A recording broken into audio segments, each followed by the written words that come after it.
Muy buenas tardes. Quiero empezar agradeciendo a la persona que un día me llamó y me metió en esto, que fue el doctor Enrique Baquedano, que creo que es el que ha organizado y dado forma a todo el ciclo de ciudades que han ido pasando por aquí. Quiero agradecer también, evidentemente, a la Fundación Marc, que me brinda la oportunidad de volver una vez más ante un auditorio tan entusiasta de estos temas que siempre me asombra cuando vengo ver la cantidad de público que asiste a estos ciclos. Yo la primera vez que fui a Ostia, no sé si había terminado la carrera, estaba terminándola, estuve con quien fue mi maestro, el profesor Blanco Freijeiro.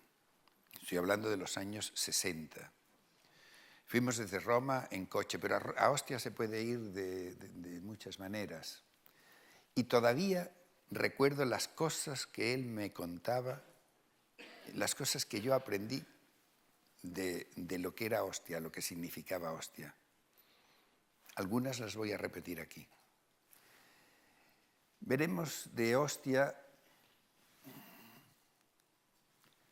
su situación, el acceso por mar, el acceso por tierra, la historia de la ciudad, un poco de la historia de las excavaciones, algo de los estudios recientes, no lo puedo dejar de mencionar, y haremos un paseo por la ciudad como aquel paseo que hice yo hace ya muchos años. Cuando yo voy a Italia, cualquiera de nosotros, cuando vamos a Italia, aterrizamos en el aeropuerto de Fiumicino, está al lado de Ostia. Y el nombre mismo del aeropuerto, Fiumicino, está relacionado con Ostia y su historia.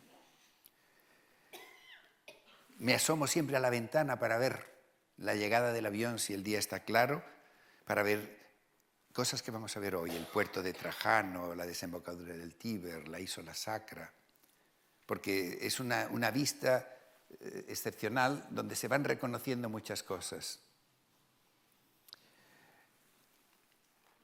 Ostia está a muy corta distancia de Roma, unos 25 kilómetros.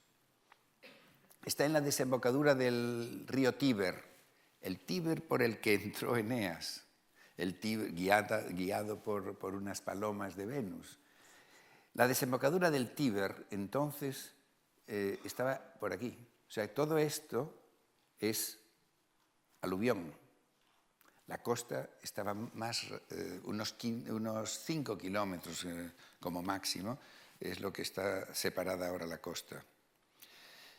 Ese aluvión ha ido enterrando etapas históricas de la ciudad y de la ocupación. Yo voy a recorrer algunas y voy a mencionar algunas que no se ven aquí ahora en la fotografía aérea, pero que he ido buscando. La llanura de Ostia, la llanura de la desembocadura del río, era salinas, estaba ocupada de salinas. Ahora son terrenos más o menos cultivados, con dificultad, pero donde se ven las trazas, las huellas de lo que fueron aquellas salinas romanas. Con las salinas de Ostia, Roma pagaba, porque la sal estaba monopolizada por el Estado, como otros productos, se pagaba sobre todo los salarios de las salinas, los salarios de los soldados. Había cierto cupo o cantidad de parte del ejército que estaba pagada con las salinas de Ostia y con las salinas de otros lugares del imperio.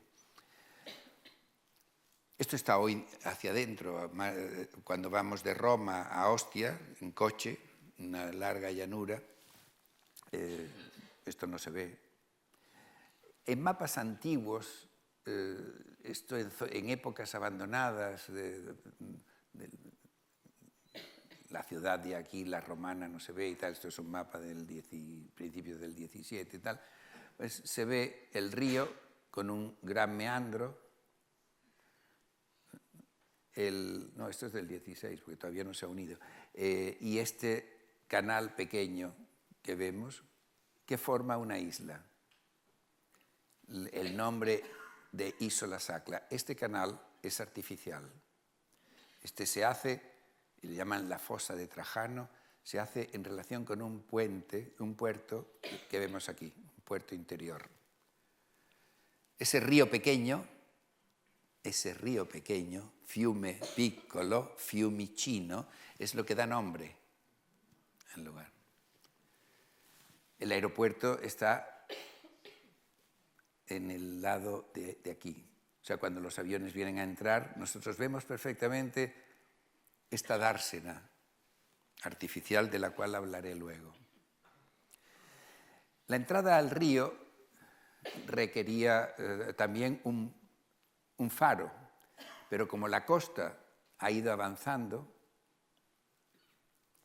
aquí vemos un mapa con toda la evolución en el siglo VI, en el siglo I, II después de Cristo, en el siglo IV después de Cristo. Estas son las líneas, hecho por dos, son un geólogo y un arquitecto topógrafo. Han hecho, están ahí los nombres, han hecho el estudio de la paleocosta y en esta zona, por aquí, espera un momento que me oriente yo, sí, no, por aquí, por esta parte de aquí, está el antiguo faro de entrada al río, el puerto, el faro que guiaba a los navegantes y que va a ser uno de los símbolos de la ciudad. Aquí ya vemos varias cosas en este plano, que como no tengo otro similar, lo voy a decir quizá antes de que veamos las siguientes imágenes. Aquí hay un meandro muy pronunciado que está pintado en un color diferente y aquí en azul vemos el curso del Tíber. Esto ocurre en una inundación del 1557 que rompe el agua por aquí y ya se pierde este trozo de río, se queda ahí en seco y se queda para siempre. Le llaman allí el fiume morto, el río muerto. Muy interesante porque la ciudad de Ostia antica ocupa parte de esto y era puerto, esto era zona de puerto y claro, eso es estupendo, poder excavar en seco un río y se ha hecho. Luego veremos los resultados. En vez de tener que bucear y meterse debajo del agua, tenemos las cosas que habían caído en el río, están ahí. Y luego el faro, que va a ser uno de los símbolos de la ciudad. Cuando el puerto se va quedando pequeño, se va viniendo aquí, se llena de arena, se hace una gran obra un poco más arriba, un poco más al norte, en la costa, que es esto que vemos aquí en morado.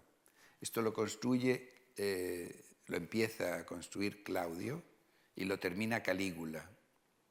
Se termina en el año, bueno, lo inaugura ya Nerón. Este le llama el puerto de Claudio, pero la gran obra se hace en época se inicia, vamos, en época de Calígula. Y todavía vemos más adentro otra, porque esto era costa, y esto es como cuando se ponen unos muelles en la costa metidos dentro del mar. Pero cuando estaban terminando de construir esto, en el año 40 y algo, hay un gran temporal y se hunden los barcos que había aquí, se destrozan, cerca de 200 grandes barcos. O sea que estaban terminando de hacer el puerto que van a inaugurar cuando ven la necesidad de hacerlo en un sitio donde no sea tan vulnerable a las olas del mar y a los grandes temporales. Entonces se hace artificialmente esta dársena, que se construye después, se empieza en época de Domiciano y lo hace Trajano. Lo vamos a ver luego. Por eso se ve el puerto de Trajano. Claro, un barco que está ahí metido dentro ya es difícil que le vaya a afectar el temporal. Salen por aquí al puerto y al mar abierto. Es todo lo que se ve aquí de historia de Ostia, resumiendo un poco, pero a la entrada, aparte de lo que es el faro, se construye en el siglo XV, fines del XV, se construye una fortaleza. este es el Borgo de Ostia. ¿Quién construye esta fortaleza? El obispo. Estamos en terreno, estamos en estado pontificio. El obispo de Ostia, que es el cardenal del Rovere, que va a ser luego Julio II, el Papa Julio II. Construye esta fortaleza, que en muy poco tiempo se queda, como vienen los aluviones, se queda en tierra y ya no cumple la función para la cual se había hecho, de estar en la costa para defender. Yo he visto, y cualquiera de nosotros que ha viajado por las costas del sur de España, ha visto torres similares hechas para la defensa de los ataques norteafricanos. Ellos le llaman allí los sarracenos. Entonces, ¿qué uso podía tener? Pues se usa como prisión, se usa como muchas cosas, y en el siglo XIX es el lugar donde, teniendo ahí una prisión, van a tener la mano de obra gratuita para hacer las excavaciones que vamos a ver luego. Excavar con forzados o con gente que está con presos tampoco está nuevo. Itálica, no sé si lo habló el otro día el profesor Vendala cuando estuvo hablando de Itálica, se excavó en gran parte en el siglo XIX con los presos que había en el monasterio de San Isidoro del Campo. Y las excavaciones de Herculano, la gran parte de las excavaciones de Herculano, Carlos III las hace con los presos y forzados que tenían allí en los subterráneos de Resina, que eran 30 y tantos, y con eso hicieron la gran parte de las galerías. Y luego se ha pasado mucho tiempo sin saber qué hacer, y ahora lo último que hay es, esto está musealizado, o se puede hacer un recorrido, se puede visitar, pero hay que ver, antes de ir a Ostia, hay que ver si está o no está abierto. Yo, como el aeropuerto está muy próximo, la manera de recomendar la visita a Ostia la hago de la forma siguiente. Cuando voy a Roma, procuro que el retorno a España, si el día es bueno, mejor, claro, que el retorno a España sea un avión de por la tarde. Voy al aeropuerto por la mañana, dejo las maletas en la consigna, me tomo un taxi que es unos minutos y me lleva a Ostia. La entrada de Ostia está justo enfrente de esta torre, aquí a la izquierda, cruzando la calle. Aquí está la entrada a las excavaciones. Y se puede hacer un recorrido como el que vamos a hacer nosotros hoy. Un recorrido por una ciudad imponente. Estar el día en Ostia y luego irse al aeropuerto y tomar el barco. Esta era la entrada por mar, siglo XVI. Estos son estampas antiguas. Como se queda en tierra, como Ostia se queda, el castello del Borgo de Ostia se queda en tierra, hay que hacer uno nuevo. Y se hace Torbociana le llaman, que está construido encima del sitio, esto es una torre cerca del mar, construido encima de unas ruinas romanas. Estas ruinas romanas están interpretadas como las ruinas del antiguo faro romano. Faro que es el símbolo de la ciudad, el símbolo de Ostia.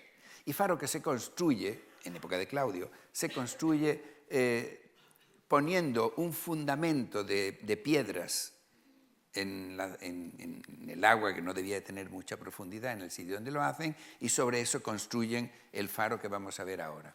Aún así, se queda en poco tiempo, se queda en tierra también, y se tiene que hacer este otro, que atribuyen, bueno, pero eso por ganas de atribuirlo, le atribuyen el diseño a Miguel Ángel.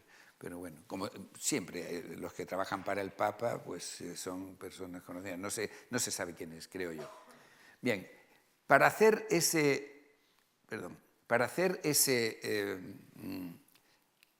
fundamento sobre el que se va a construir la torre, cargan un barco de grandes bloques de piedra. ¿Qué barco cargan? El mayor barco que tenían, una gran barcaza que tenían, con el que habían traído desde Egipto el obelisco que está ahora en la Plaza de San Pedro.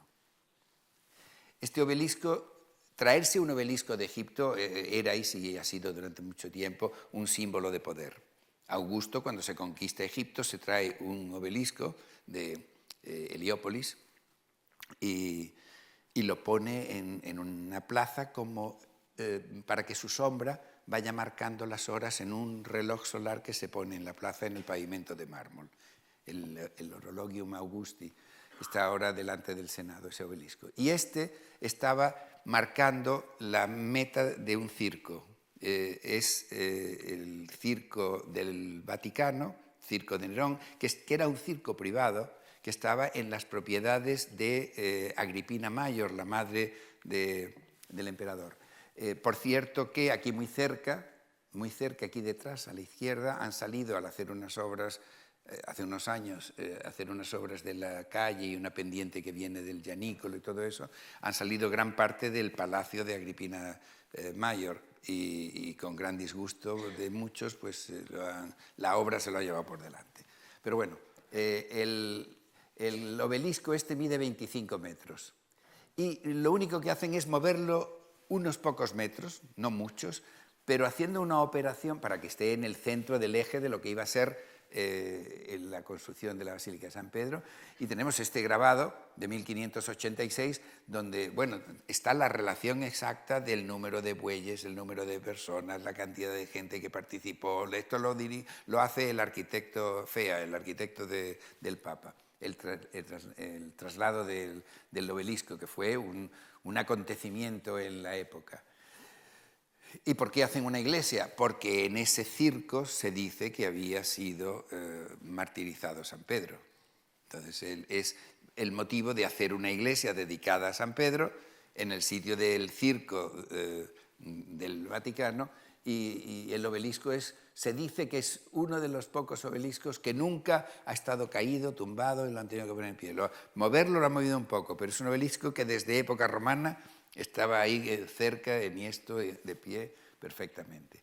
Y la barcaza en la que lo trajeron es la que va a servir para poner el fundamento de ese faro que fue el símbolo de Ostia. Este es Claudio el que lo hace, Calígula, perdón, que lo hace, y hace un puerto que lo inaugura Nerón en el año 62, este es su retrato, y el puerto es esto, está ahí abierto, el faro está con una personalización ahí de Neptuno y está el puerto lleno de barcos. Esto es el Tíber, el río, siempre la iconografía de los ríos así tumbado.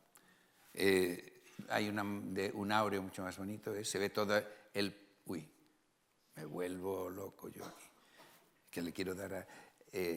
esto es toda la construcción que hay al lado del puerto. ¿Cómo nos podemos nosotros imaginar un puerto de estas características, así cerrado? Luego veremos uno.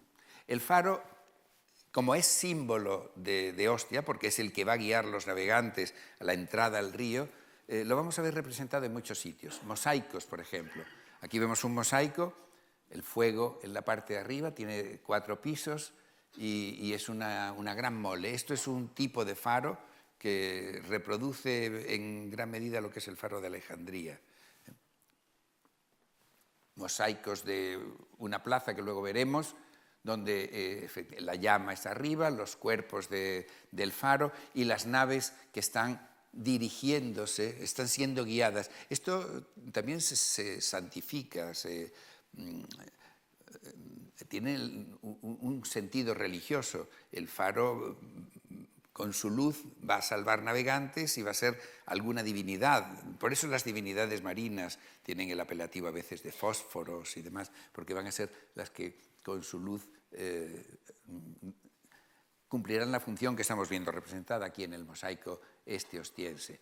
Un relieve similar, donde vemos las llamas arriba y un barco guiado hacia el faro, y este que es el relieve Torlonia, que es muy famoso y que apareció a mediados del siglo XIX. Aquí tenemos Ostia, esto es Ostia, pero Ostia visto con los ojos de lo que es toda una alegoría romana. Voy a fijarme solamente en unas cuantas cosas. En primer lugar, la llama del faro que vemos aquí detrás y los cuerpos del faro. Nosotros, para saber cómo es un faro romano, también tenemos uno que además ha sido declarado, creo, Patrimonio de la Humanidad, que es el faro de la Torre de Hércules en La Coruña. Es un faro de un puerto similar a este. Aquí vemos una gran nave que está dirigiéndose, una estatua de Neptuno está en algún lugar del puerto y un Baco se interpreta como que los navegantes que vienen de lejos y en acción de gracias y tal van a tener algún acto piadoso en estas divinidades que están en el puerto. Y aquí lo que hay es visto de lado como un arco triunfal donde aquí hay una viga, una persona que está siendo tirada no por caballos o algo así, sino está siendo tirada por elefantes. El elefante en Ostia es un animal conocido, no es un animal exótico, evidentemente, pero los elefantes que llegan a Italia, a Roma, han entrado por Ostia. En Ostia es un animal norteafricano conocido. Bueno, voy a pasar. En el año 1556 ocurre un episodio y esa fortaleza que hemos visto es asediada por los españoles. Pero es que un año después la tragedia va a ser mayor, porque se produce la mayor inundación que se produce en el 57, que se produce en el Tíber, de la cual hay registro, inundación que debe dejar una enorme capa de limo, de lodo, de arena, de todo. Cuando la ciudad está cerca del mar y en una zona arenosa y el río en una inundación lo va a cubrir todo, cuando se retira el agua, a lo mejor ha dejado medio metro o un metro de depósito. Eso es lo que va a ir tapando la ciudad. Yo lo he vivido, yo lo he visto y yo lo he excavado en Itálica. Yo he visto una ciudad al lado del Guadalquivir donde se ven las inundaciones del Guadalquivir. La Itálica romana, la Itálica tardorromana tiene varias grandes inundaciones que en poco tiempo la tapan hasta una altura considerable. Esto es un dibujo también del siglo XVI en el cual vemos el Fiumicino, el puerto de Trajano, el puerto de Claudio. Entienden perfectamente en qué consiste la estructura del puerto romano. Nosotros en época moderna lo que ocurre es que encontramos cosas cuando hacemos obras y tenemos medios de recuperarlo. Si vamos un día a Fiumicino, al aeropuerto, podemos ir a Ostia, evidentemente, pero mucho más cerca de Ostia. Y al lado tenemos el lugar donde salieron las grandes naves romanas, naves honerarias, naves, hay, bueno, una muy grande y otras menores. Hicieron un museo expresamente para ello. Si tienen suerte que el museo esté abierto, pues pueden ir a verlo. Yo no la he tenido todavía. Pero estos son restos encontrados en los años 50, 60 y que dieron lugar a un museo que está prácticamente al lado del aeropuerto. También al lado del río hay una cosa que es muy interesante y relacionado con el propio río y la actividad portuaria fluvial que hay allí, que son un número de cerca de 20 pilares escritos marcando un espacio público para las actividades de los marineros, para arreglar barcos, para cargar, para descargar. Tiene que haber un espacio público relacionado con la actividad portuaria. Y el que hace eso es Caius Caninus, praetor urbanus, dice de senatus sententia, poplicum iudicavit, porque esto es un arcaísmo. Esto es entre el año 150 y el año 80 antes de Cristo. Fecha, además, en torno al año 80, por eso se pone en que fue asolada Ostia por Mario. Bueno, pues esto es lo que se ve desde el avión. Yo no lo he sacado evidentemente del avión, lo he sacado de una fotografía de estas que se pueden hoy día obtener con Google, pero cuando nosotros navegamos, vamos a Fiumicino en avión, si nos asomamos, vamos a ver que es el puerto de Trajano. El puerto de Trajano tenía una profundidad, esto está excavado artificialmente, tenía una profundidad de 5 metros. Tenía una comunicación con el río, comunicación que ahora mismo está anegada, esto es la comunicación con la fosa Traiana, es esta. Y luego tenía otra por aquí. Y luego tiene una capacidad para unos 200 buques de gran tamaño. Todo alrededor eran almacenes, sitios de amarre, estructura comercial, portuaria, etcétera, etcétera, que luego veremos más o menos cómo podía ser. Estas son las identificaciones que se han hecho: muelle, puerto, almacenes, dársena. Esta dársena que hay aquí marcada es el sitio donde se hacía el transbordo de barcos grandes que entran aquí a barcos pequeños en esta dársena, o sea, el canal de entrada es la dársena, para luego subir el río, los barcos pequeños, y poder ir hasta Roma. Las ánforas que hay en el Monte Testacho, dicen que 20 millones de ánforas con aceite de Hispania y demás, que estudian profesores de la Universidad de Barcelona y bueno, un equipo español en definitiva, han entrado por aquí, han entrado de esta forma, haciendo el transbordo de los grandes barcos que venían de Hispania a los barcos pequeños que van a subir río arriba. Y esto es una reconstrucción con interpretaciones, algunas interpretaciones. Hoy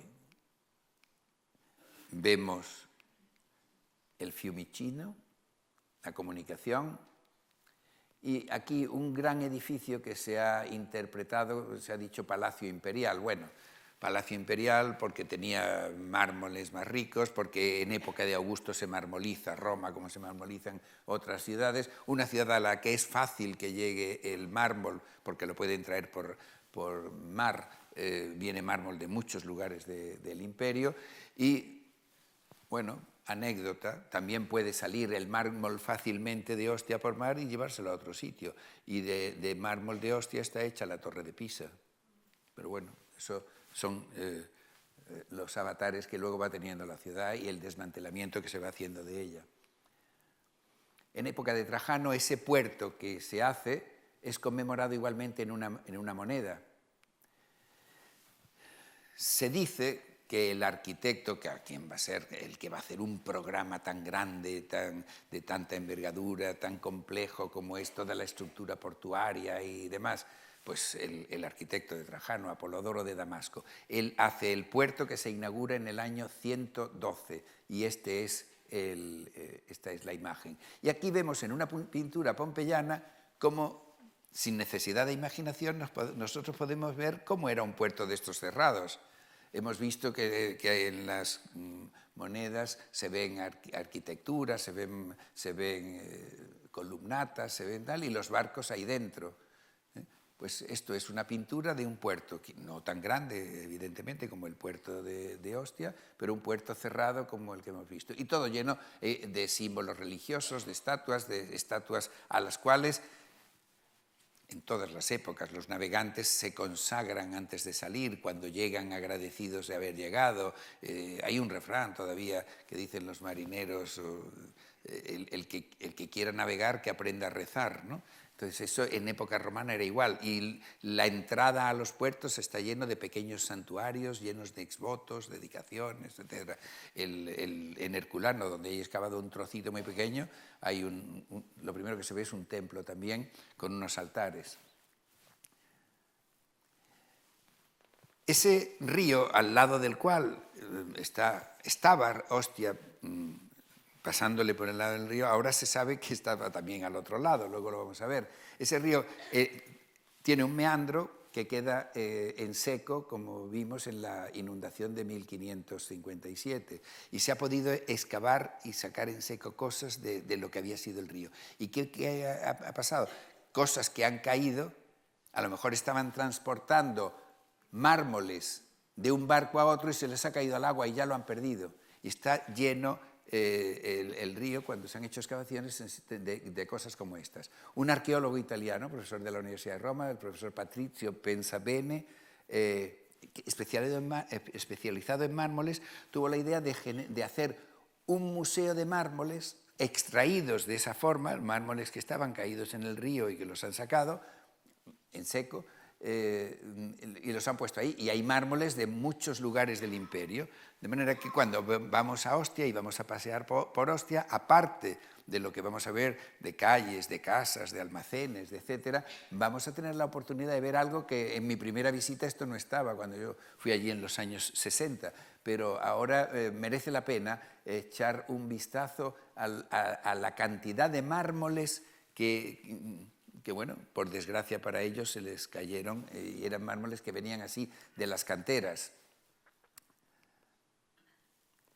La entrada desde Roma, si hemos visto cómo se puede entrar por mar buscando el faro y entrando por el río, la entrada desde Roma se hace por una vía, la vía ostiense. Hoy ahora sale de la Porta de San Sebastiano, al lado de donde está la pirámide de Cayo Cestio. Son 20 y pocos kilómetros y en época romana se hacía igual, un recorrido por carretera, por la vía. La vía romana, excepcionalmente, era una vía de 2 direcciones.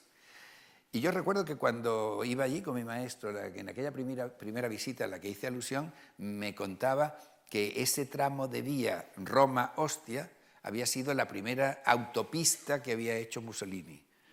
Y era de los años finales de los años 20 o comienzos de los años 30. Fue la primera autovía que tuvo Roma, que era en realidad recuperar también en 2 direcciones la que había sido la vía romana. Se entra en la ciudad y se tropieza uno con una victoria, un símbolo, una victoria. Pero lo más importante y lo más curioso, y es de lo que yo recuerdo de aquella visita, es, y él me contaba, como lo primero que necesita el que viene de Roma y va a estar, se tiene que hacer esos 20 y tantos kilómetros en un carrito donde va incómodo, polvo, a lo mejor llega sudoroso, etcétera, etcétera, lo primero que quiere es darse una ducha. Pues aquí tenemos unas termas, se va a dar un baño en las termas. Las termas donde los propios quisiari, los que tienen las quisia y los que tienen estos carros, van seguramente a meter en el precio el viaje y luego, porque estas termas eran de ellos, y la tienen en la misma plaza de entrada de Ostia desde Roma. Es el símbolo del carrito, en este caso tirado por mulas. Estas son las termas, que es lo primero que hay a la entrada de Ostia.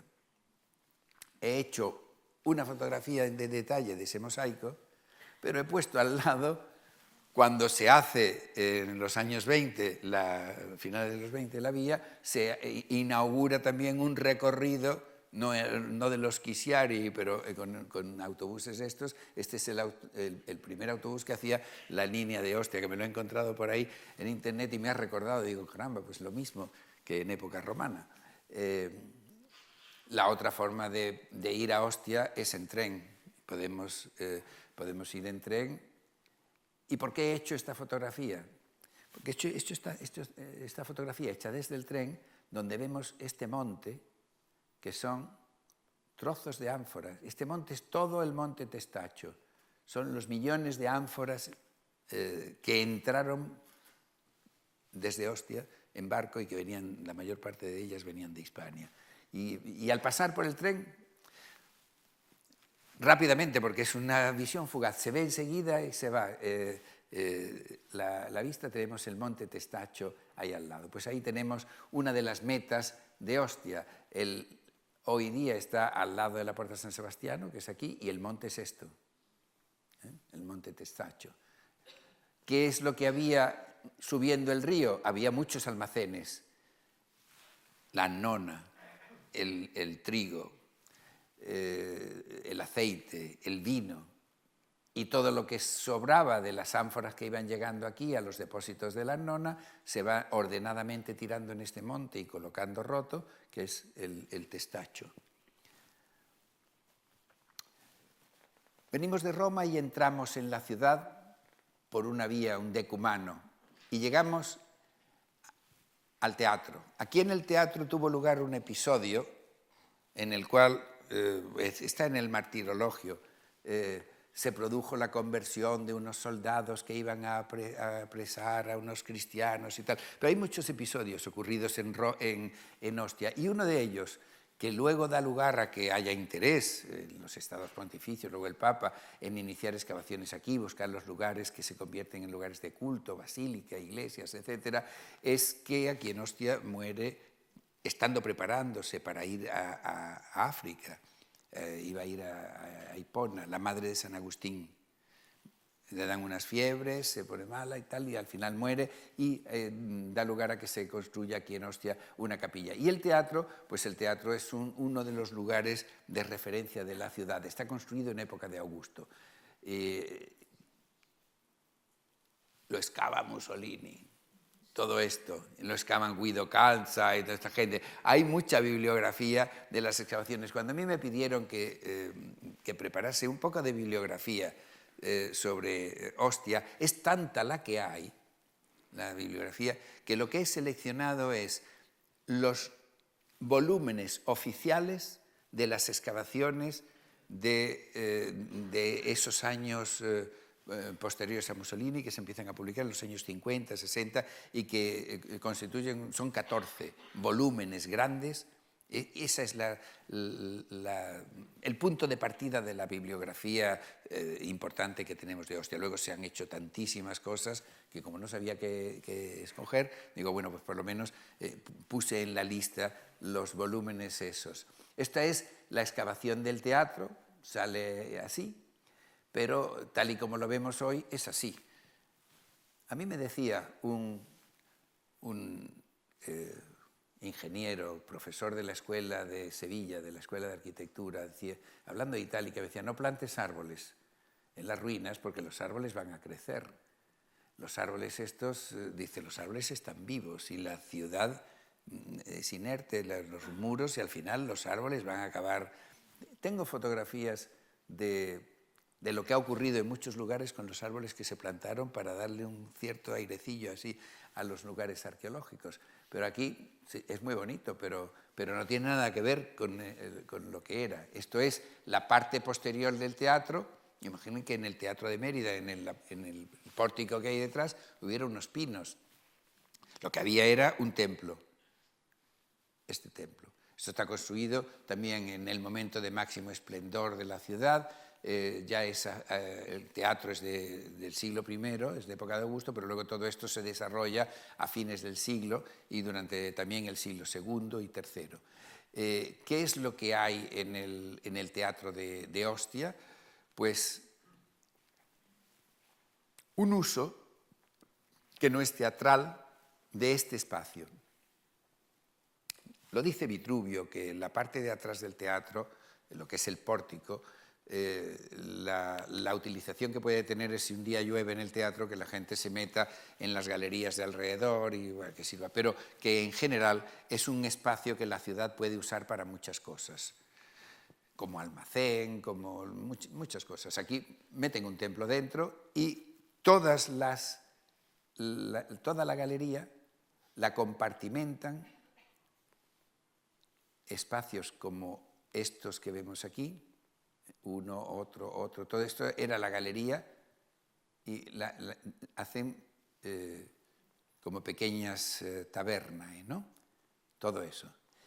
Y cada una está dedicada a una corporación, se le llama, lo excavó y lo interpretó y lo estudió Guido Calza, uno de esos arqueólogos de la época mencionada, le llaman la plaza de las corporaciones. O sea, en vez de decir pórtico del teatro, le llaman la plaza de las corporaciones, porque todas ellas son corporaciones relacionadas con la navegación, el comercio, la construcción, bla, bla, bla, todo.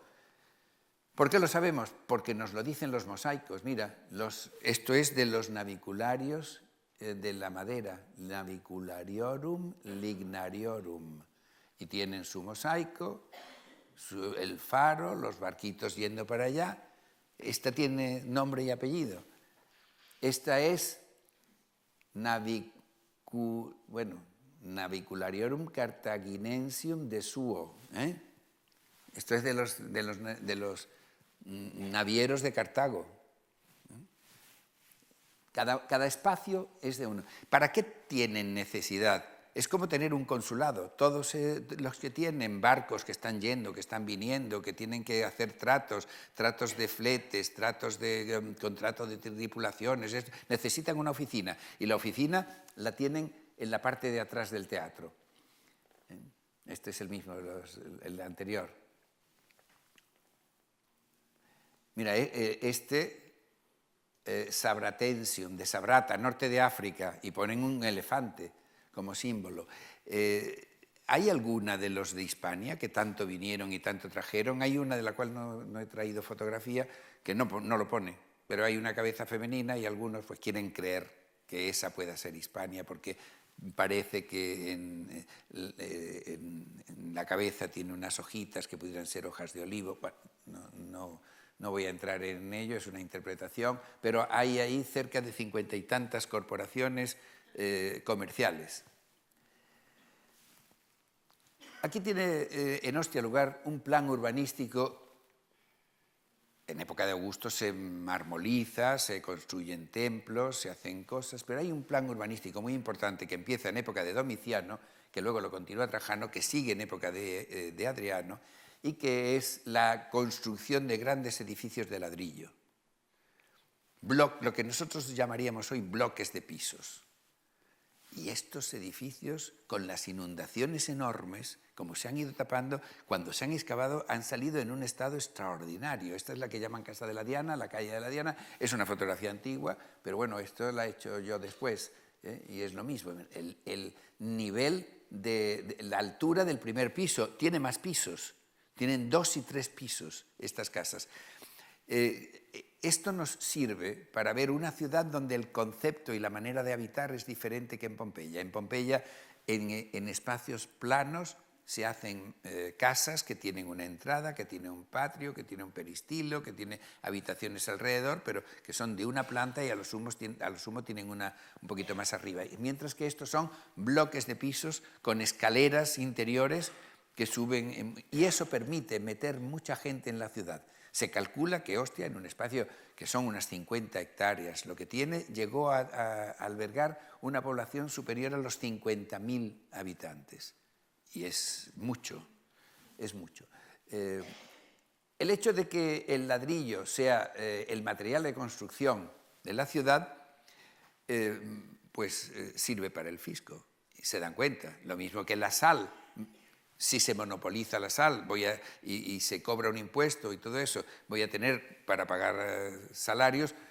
Con el ladrillo ocurre lo mismo. En el momento en que surge un material de construcción que se fabrica muy rápidamente, que es muy homogéneo, que permite acelerar, hacer paredes y muros y todo eso, pues el emperador monopoliza la fabricación del ladrillo para quedarse con una equivalente a nuestros impuestos.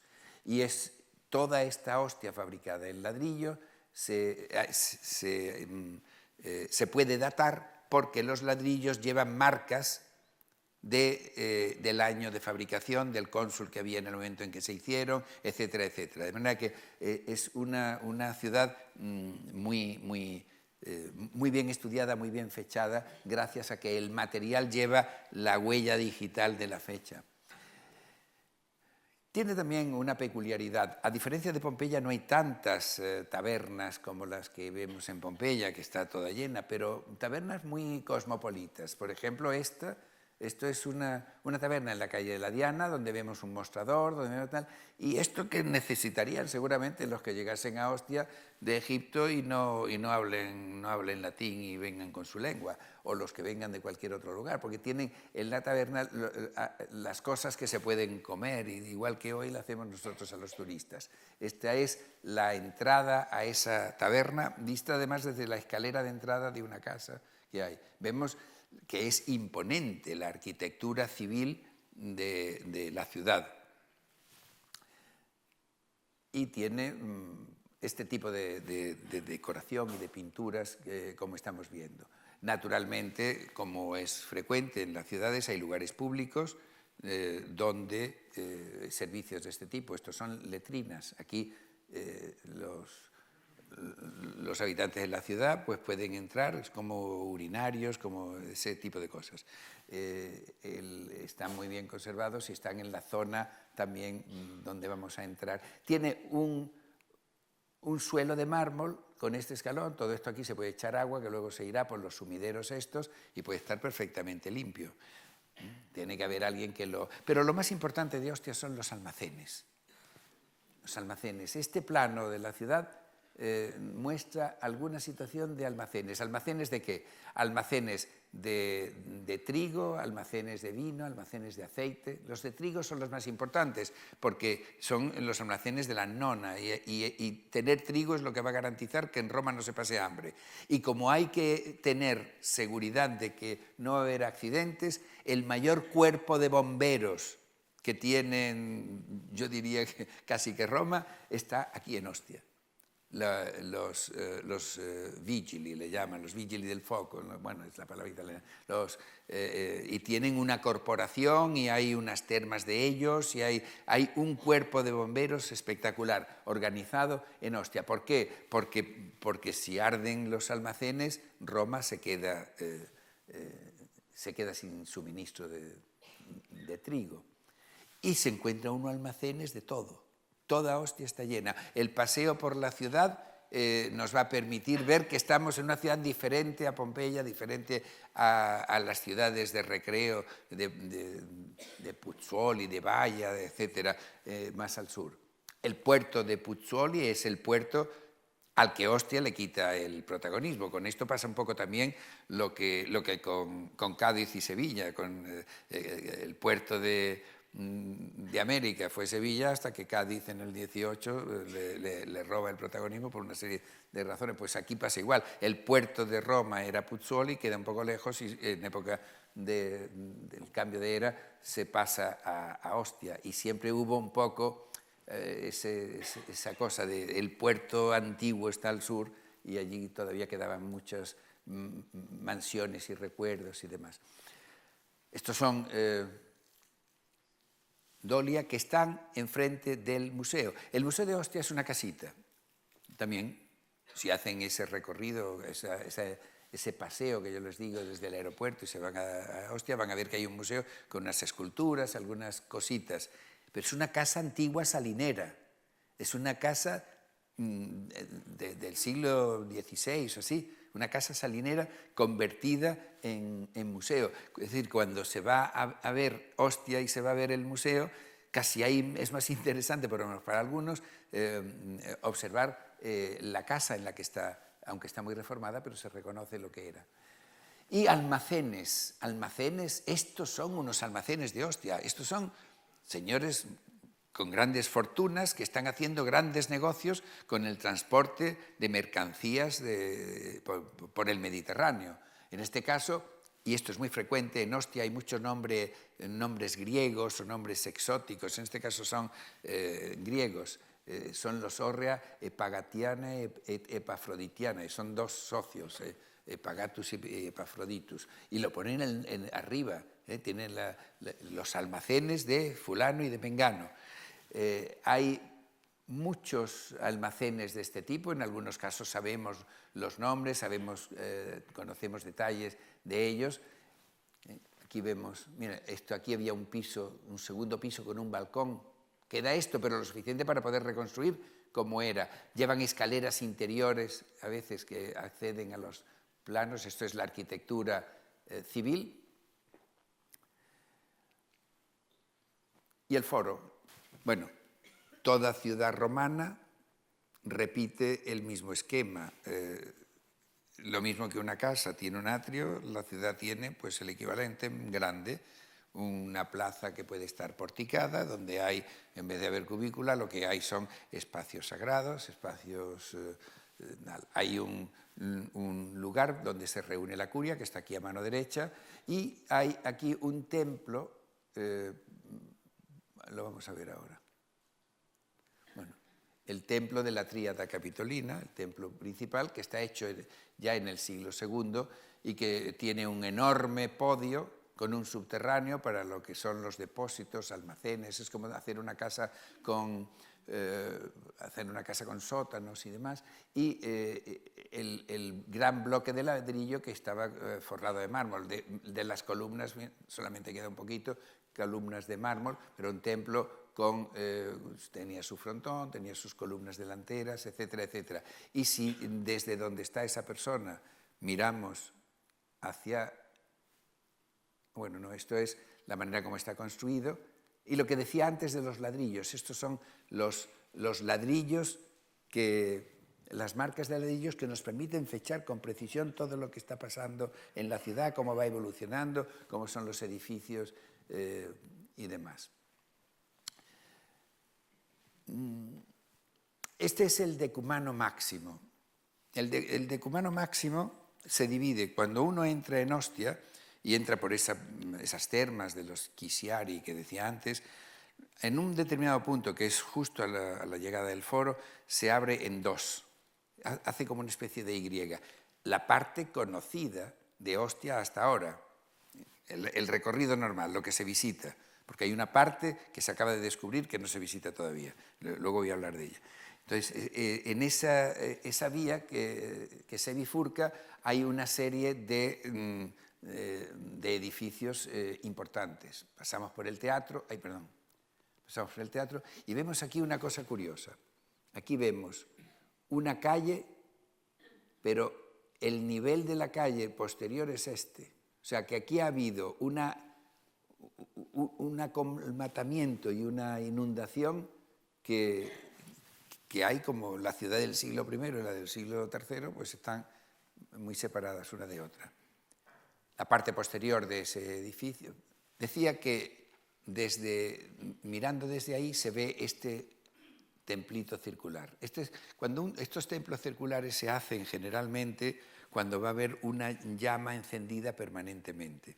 Tener una llama encendida permanentemente es una cosa que nosotros hemos heredado del mundo romano. En el culto, tener encendida la llama es una cosa del mundo romano. En el foro había un templo circular que era el templo de Vesta, que ardió más de una vez, por cierto, que era donde se cuidaba el fuego sagrado, lo cuidaban las vestales y todo eso. Y es exactamente lo que se reproduce aquí. Aquí había un templito circular que tenía una llama permanente. ¿A quién estaba dedicado? Estaba dedicado al emperador. Esto es culto imperial y está dedicado, la inscripción que recuerda la construcción, etcétera, etcétera, está hecho en época de Claudio también.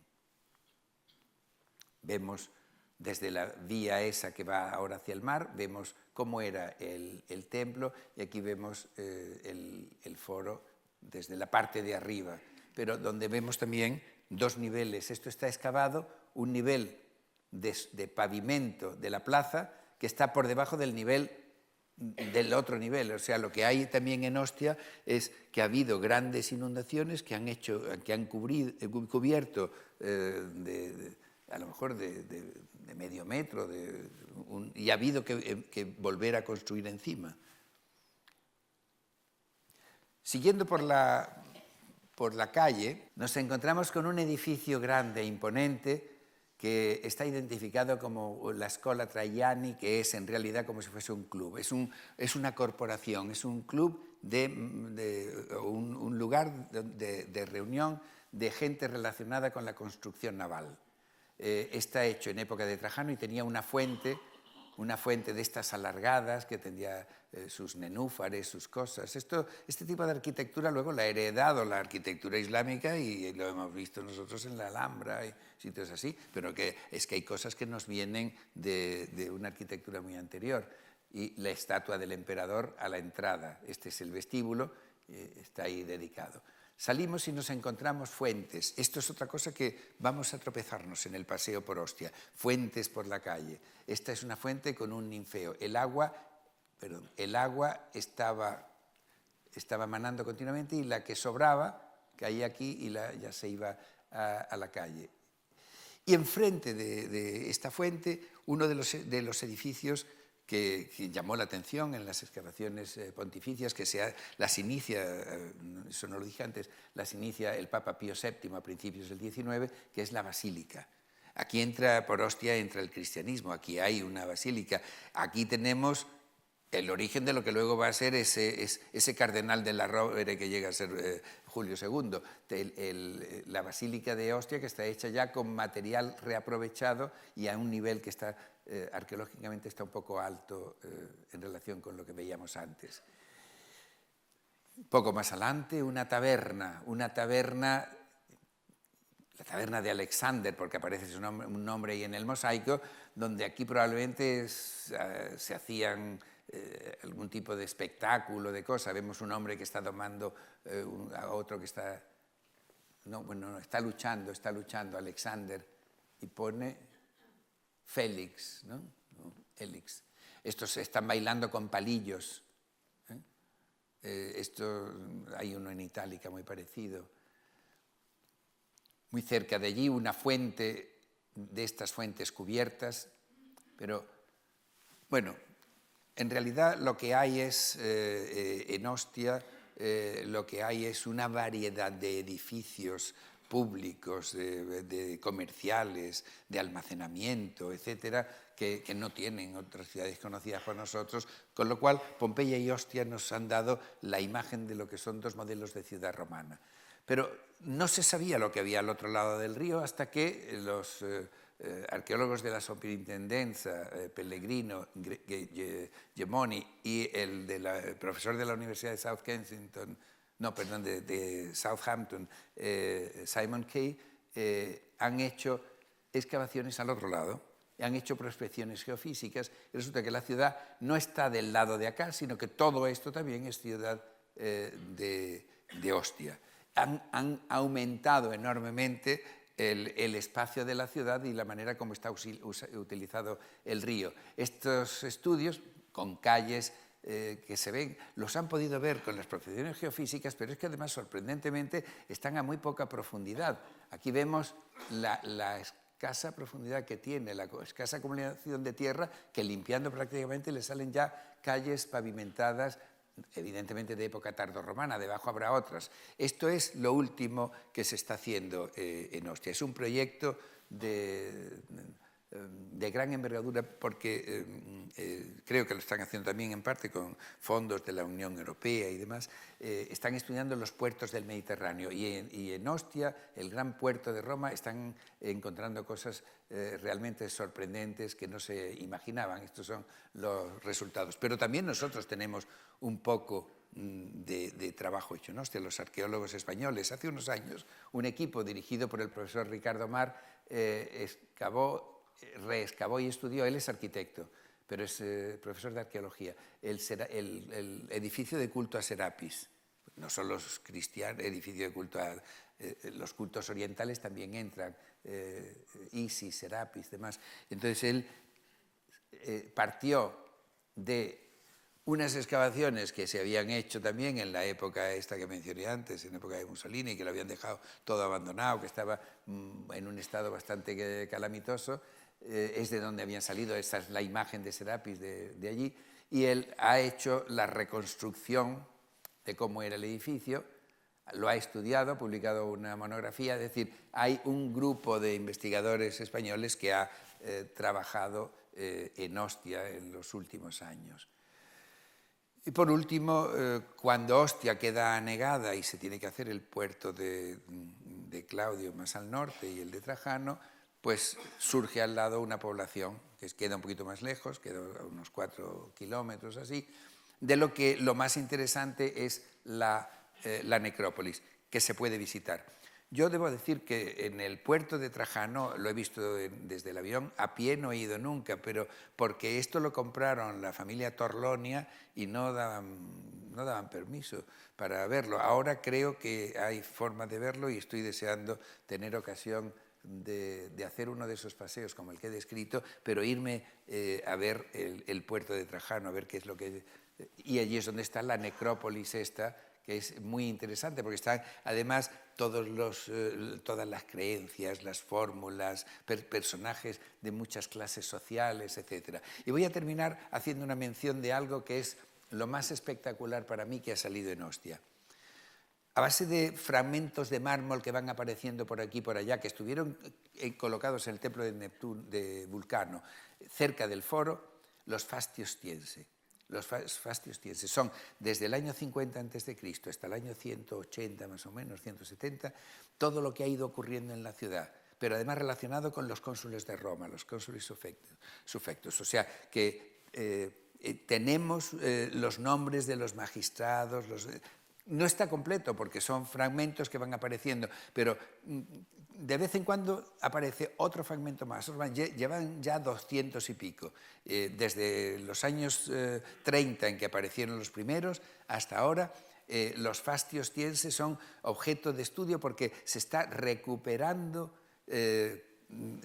Hay unos cuantos años, hay unos 20 o 30 años que están prácticamente completos de todo lo que se pasó, los monumentos que hicieron, las dedicaciones, las fiestas, los magistrados que tuvieron. Es una joya epigráfica, los fasti de Ostia. Y termino pues puesto al final esto, porque además, como lo han cargado aquí en el ordenador, yo no tengo ningún inconveniente que la Fundación Marx, y a quien lo pida le dé esto como recuerdo de lo que hemos estado viendo, pues he puesto la bibliografía a la que antes hice alusión. Los 14 volúmenes de los Scavi di Ostia, que son el punto de partida bibliográfico de todo lo que se ha hecho aquí.